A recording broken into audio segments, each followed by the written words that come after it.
El propòsit del programa de millora i transformació és acompanyar els centres educatius en el camí del canvi,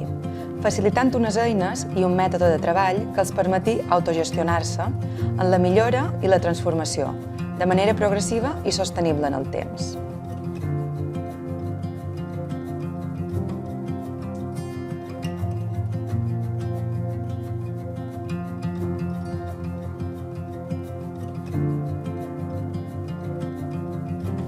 El programa compta amb assessores i assessors, el rol dels quals és donar suport i facilitar la transformació educativa en cada un dels centres que acompanyen.